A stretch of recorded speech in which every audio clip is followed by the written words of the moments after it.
সুপ্রিয় ভিউয়ার্স, আসসালামু আলাইকুম। আজকে আমি দেখাবো বুটের ডালের হালুয়া। তার জন্য ডালগুলোকে আমি ধুয়ে নিচ্ছি। ডালগুলো ধুয়ে প্রায় 5 থেকে 6 ঘন্টা ভিজিয়ে রাখবো, তাহলে আমার ডালটা সহজে সেদ্ধ হয়ে যাবে। ডালগুলোকে আমি ধুয়ে ভিজিয়ে রেখেছিলাম, তারপর পানি দিয়ে এগুলোকে আমি সেদ্ধ করার জন্য চুলায় বসিয়ে দিলাম। আমার ডালটা দেখুন কিভাবে সেদ্ধ হয়ে গিয়েছে, একদম অনেক সুন্দর সেদ্ধ হয়েছে। এখন ব্লেন্ড করতে কোনো সমস্যা হবে না।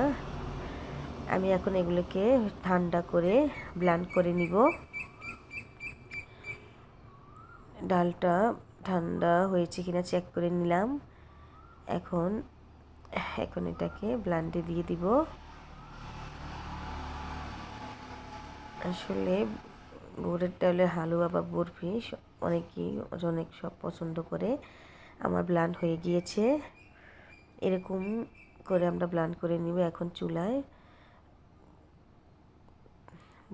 তেল গরম করার জন্য দিয়েছি। এটাকে এখন আমি আস্ত মশলা হিসেবে তেজপাতা এবং 2-3টা এলাচ দিয়ে দিব। তেলটা গরম হয়ে আসলে আমি তাতে ব্লেন্ড করা ডাল দিয়ে দিব। মশলাগুলোকে আমি নেড়ে ছেড়ে নিচ্ছি একটু। মশলা গরম হয়ে আসতে আমি এখন ডালটা দিয়ে দিচ্ছি।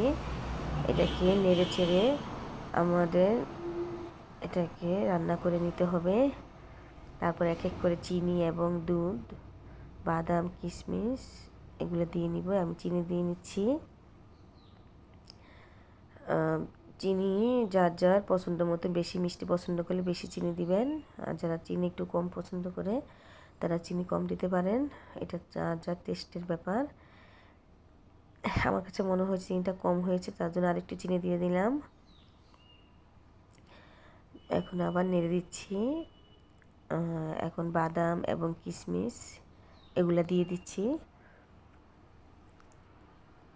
আর আমরা দুধটা আসলে এখনও ব্যবহার করতে পারেন বা সেদ্ধ করার সময় দেওয়া যায় দুধ, ওটা একসময় দিলেই হয়, কোনো সমস্যা নেই। আমি এখন এটা আমার তৈরি হয়ে গিয়েছে। এটা একটা প্লেটে ঠান্ডা করাতে দেখুন আমারটা থিকনেসটা কীরকম হয়েছে। এখন আমি এটাকে কেটে সুন্দর করে সাইজ করে নিব। যার যার পছন্দ মতন সাইজ করে নেবেন, অথবা সাইজ ছাড়াও এটা খাওয়া যায়। এখন এটাকে আমি সাইজ করে নিলাম চৌকোনা করে। এটাতে আমি কিশমিশ দিয়ে নিচ্ছি। তৈরি হয়ে গেল আমার বুটের ডালের হালুয়া বা বরফি। সবাই অনেক ভালো থাকবেন এবং আমার চ্যানেলটা অবশ্যই সাবস্ক্রাইব এবং লাইক দিবেন। আল্লাহ হাফিজ।